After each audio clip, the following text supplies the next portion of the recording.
Hi, I'm Heath with Massey Ferguson. Today I'll show you the top wear parts and consumables you'll eventually need as an owner or operator of a Massey 500R sprayer. I'll also show you some helpful accessories you can buy for this machine to make your work a bit easier. All the parts I preview here are available for order on parts.agcocorp.com or from your local AGCO dealer. Starting here on the left side of the machine, we're going to take a look at the Planetary Gear Box.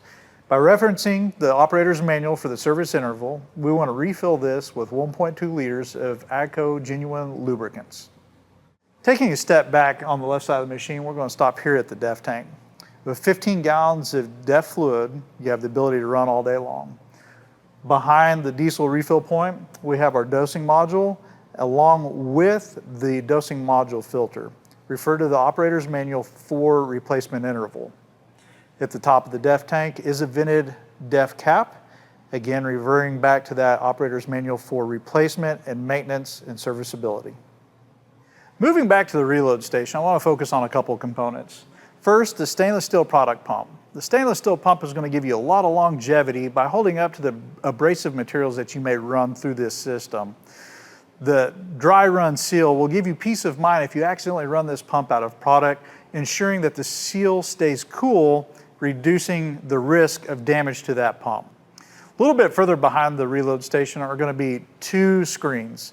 Anytime that you change product, we want to make sure we take those screens and canisters apart, put them in neutralizer, and get any dry flowables, clay-based materials off of those screens. This is going to reduce any contamination, misapplication that can occur during chemical changeout.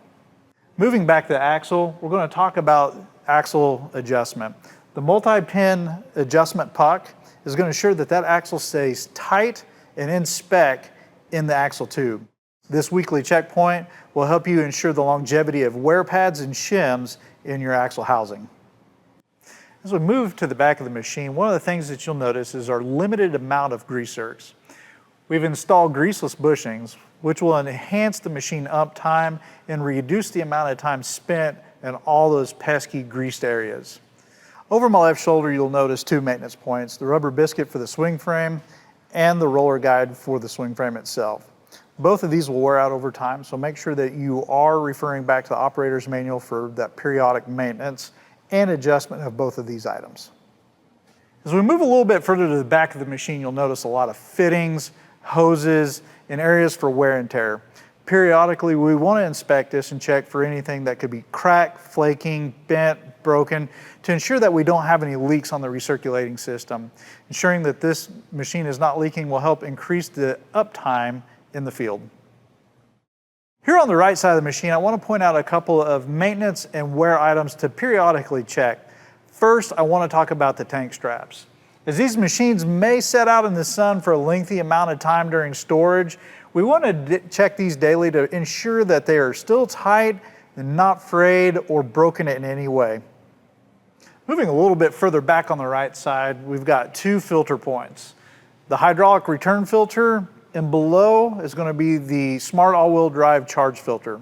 Always refer back to the operator's manual for the maintenance interval, and always use that genuine AGCO lubricant to maintain your warranty.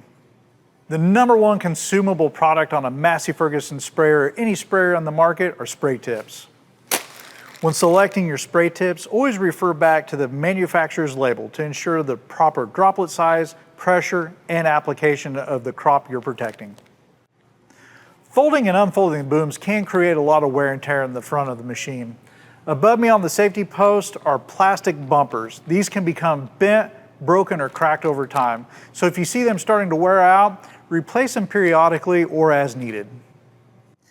Many of your daily checkpoints are located right here on the platform of the sprayer. From the cassette style air filter located at the front of the machine, to your engine oil dipstick and your fuel and oil filters located right here on the left side of the machine. Conveniently, you can also check those belts to ensure that they are not cracked or rotted from excessive use or long storage. As we move a little bit further down the platform, we've got three other areas we want to double check.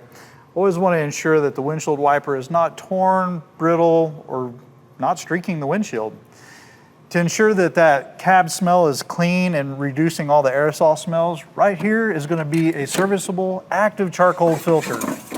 This filter is recommended to be replaced once a year or when you start smelling chemical in the cab. Located at the lower left-hand side of the cab is going to be 2 field start batteries to ensure that your machine is always ready to go when you turn that key. And as always, refer back to your operator's manual for service intervals and capacities. Remember to use genuine AGCO filters and lubricants when servicing this machine. To ensure the safety and comfort of that operator, AGCO Parts offers a full portfolio of accessories for this machine. Everything from radios, RAM mounts, phone mounts, even cameras. So help them ensure their safety and comfort throughout their entire workday. Those are all the top wear parts and consumables and some of the accessories available for the Massey 500R sprayer. To order parts yourself or to learn more about them, head over to parts.agcocorp.com or visit your local AGCO dealer. To save up to 15% on OEM wear parts, schedule a PM360 preventive maintenance inspection today with your dealer. Thanks for watching.